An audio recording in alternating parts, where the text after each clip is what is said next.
That's really key when you sit down or when you're thinking about what it is that you want to write, to make sure it's something that you really love, as opposed to maybe the technical writing that you're doing that's not so much fun for you right now.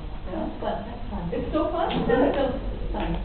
Good. It's not the, what did you say in the beginning, this nourishment stuff. Yeah. Not quite as much. Okay. But Becky, with her film thing, you know, you take your passion and then you channel that into your writing, and then everything starts coming together with that. Okay, here's some tips about how to get started. And all of these, once again, you don't have to take notes. You can get these from the website if you want them. Remember, it's the website thing is on the little paper you have. Start writing in a journal. That's the first thing. Every single day, and write about anything at all. Sit down and just start writing. If your first sentence is, I don't know what to write about, that's still a first sentence. It's okay. The important thing is just to get something on the paper, and trust me, you'll go. You'll get revved up. Right? Yes. Yeah. Okay. Get a little exercise. It will help you think. Your brain needs oxygen.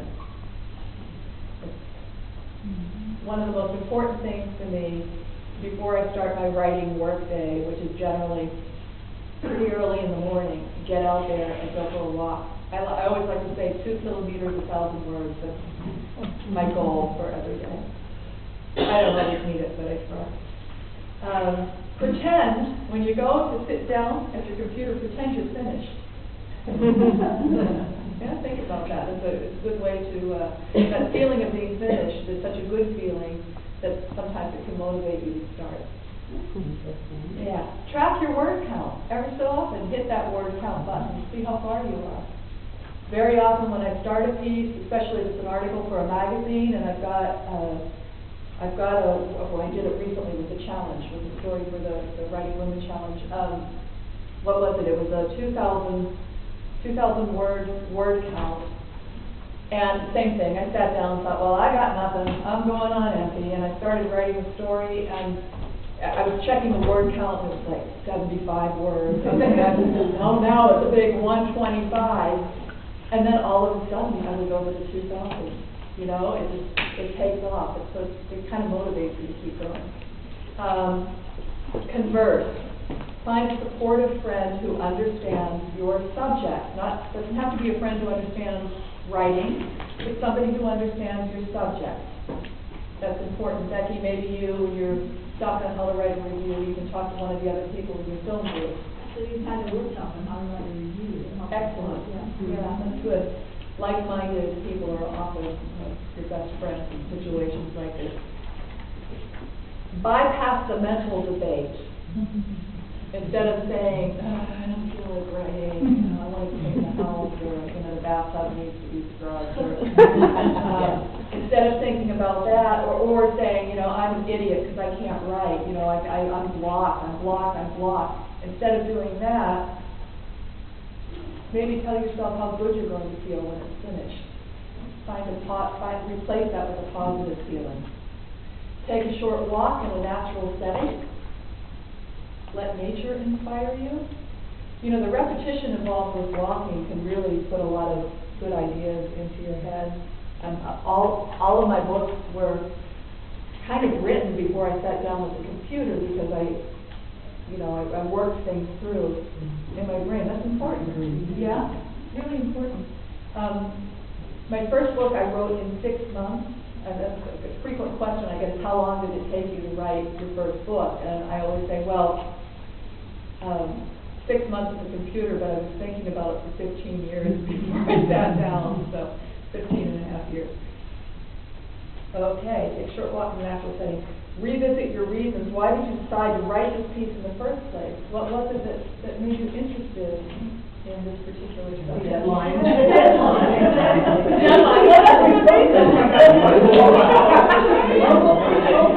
Yeah, if you're writing for a club newsletter. Yeah, the deadline was a week ago. And you've got an editor, like our editor, who's saying, get those things in. Yeah, that's so baby.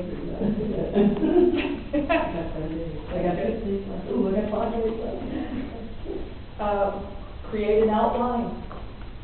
Sometimes an outline can be a really wonderful thing for your writing. You all know how to do outlines, I'm sure. Now the kids today do these mind map things, which are pretty fascinating.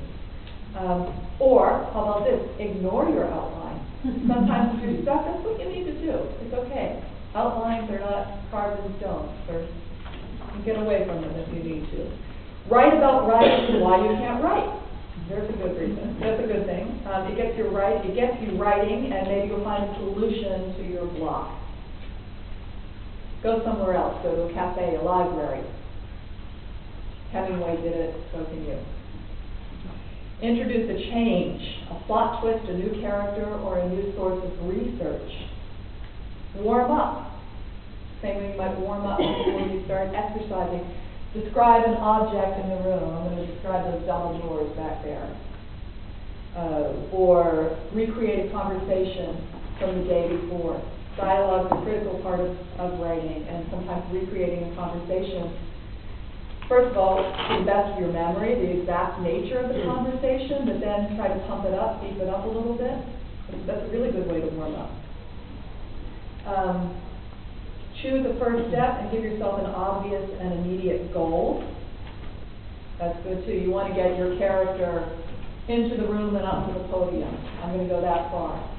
It's a really simple thing when you think about it. Find a reader, but just one. You don't want to have direction by committee. Find someone you trust and have them read your work, see where they think maybe the next step should be or where it should go. Try Scrivener. Does anyone know what Scrivener is?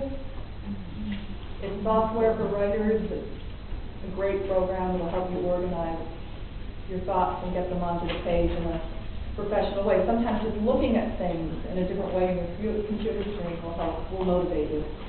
Write every day. And this is the most important thing. Even a 100-word minimum can lead to high productivity. Okay? Sit down and do it every day. It's like exercising. It's like brushing your teeth. Just get in the habit of doing it. You can do it with a word limit. I know other people who do it with time. I'm going to sit at my computer for 20 minutes. I will sit at my computer for an hour.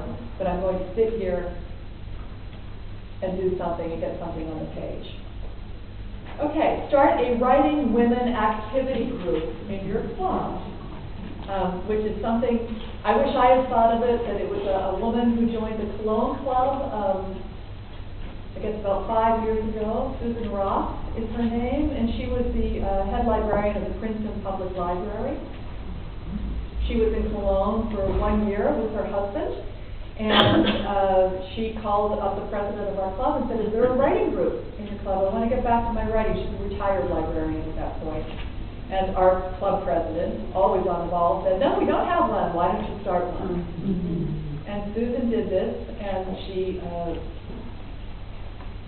got a group of women together. And there are many, I can guarantee you, there are many members in your club who are interested in writing. I was shocked, but then I started to think about it. Well, everybody else who's in our group is writing for the same reasons I am. And here we have, what do we have now, 10 members? We have 10 members, and we meet twice a month. And at each meeting, 3 writers submit work. And the work is sent around digitally a few days before the meeting. And all of the members of the group read the work, and then they're prepared to discuss and critique it in a positive way when we have our meeting. And we take everything from, we have poets in the group, we have people who do what I do, we have a kick-ass sci-fi fantasy writer, and she's really good. We have Tracy, who has written a memoir. She's also concentrating on her blog right now.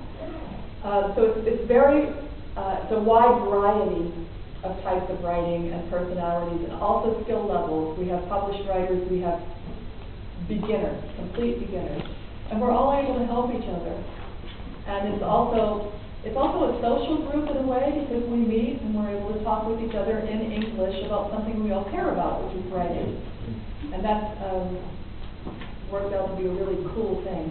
Yes, ma'am. We had that in the Amsterdam Club several years ago. It died out when members moved on.